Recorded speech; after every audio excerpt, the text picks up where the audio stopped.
All right, let's dive into a really big idea today: equality. Now, that's a word we hear all the time, right? It's a promise that sits at the very core of a nation.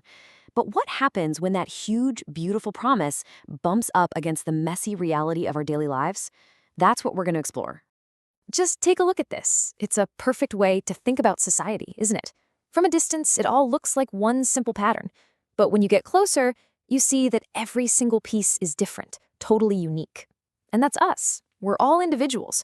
So the real puzzle is, how on earth do you build a society that's fair to every single one of us? To figure that out, we have to go back to the beginning. We have to start with the promise itself, that foundational commitment a nation makes to all of its people. You know, at its core, the promise is actually pretty simple. It's that you, me, everyone, can live our lives and be who we are without being afraid of discrimination. And this isn't just some nice, hopeful thought. It's the glue. It's the essential thing that holds a society as diverse as this one together. So where is this promise made official? I mean, it's not just some idea floating in the air, right? Nope. It's written down, set in stone, in the most important document in the country. And here it is. This is the preamble to the Constitution of India. You can think of it as the nation's mission statement. It lays out the most fundamental values right there on page 1. And just look at those first few words. This is so powerful. It doesn't say the government decrees or the leaders declare. It starts with we the people. That's a huge deal because it means this promise comes from all of us. It belongs to the citizens. And here it comes. After saying who is making the promise, the preamble tells us exactly what is being promised.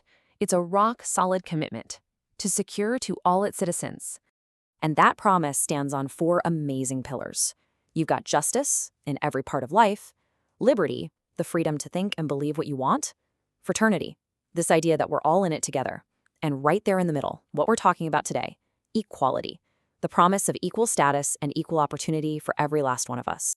Okay, that is an incredibly powerful ideal. It's inspiring. But how does a grand promise like that really stack up against the little, everyday stereotypes we all run into? And let's be honest, maybe even hold ourselves.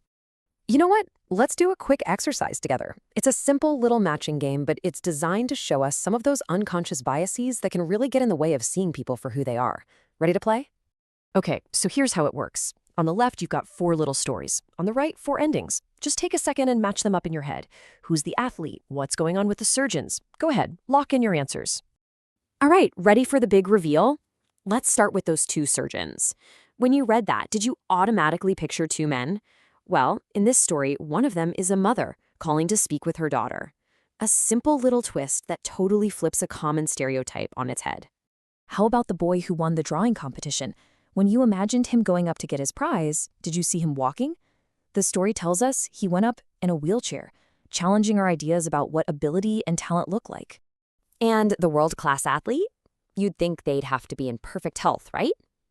Turns out, they suffer from chronic asthma. It just goes to show you that peak performance can come in all sorts of packages. And finally, the person who wasn't well off. It's so easy for us to assume that a lack of resources means a lack of big dreams. But her dream was about as big as they come, to be an astronaut. And she did it, proving that where you start doesn't have to decide where you end up. So what this whole exercise really does is shine a bright light on that gap we were talking about. The gap between the ideal of equality and the reality we live in. A gap that's often filled with these exact kinds of stereotypes. And here it is, side by side. It's such a stark contrast. On one side, you have the beautiful ideal from the Constitution, equality of status and of opportunity, so clear, so powerful. And on the other, the simple, honest truth. Inequalities exist even today. So the big question becomes, what do we do about this gap? How do we get from the promise to the reality? Well, the key seems to be reframing how we think about the idea of equality itself. And this, right here, is maybe the most important takeaway of all. Equality isn't a finish line. It's not a box you check off and say, okay, we're done. It's a value that we have to keep striving for. It's not something that's just going to happen on its own. It takes work. So what does that work actually look like? Well, it's a two-way street. First, it takes people's struggles. people demanding their rights, speaking up, and fighting for change. But that has to be combined with positive actions from the government to actually break down barriers and open up new opportunities for everyone. And that brings us full circle. We have the promise, we see the reality, and we know the gap in between. The Constitution points the way, but closing that gap is a constant struggle. It takes all of us challenging our own assumptions and supporting others. Which really leaves us with one final, crucial question to think about. What part will you play?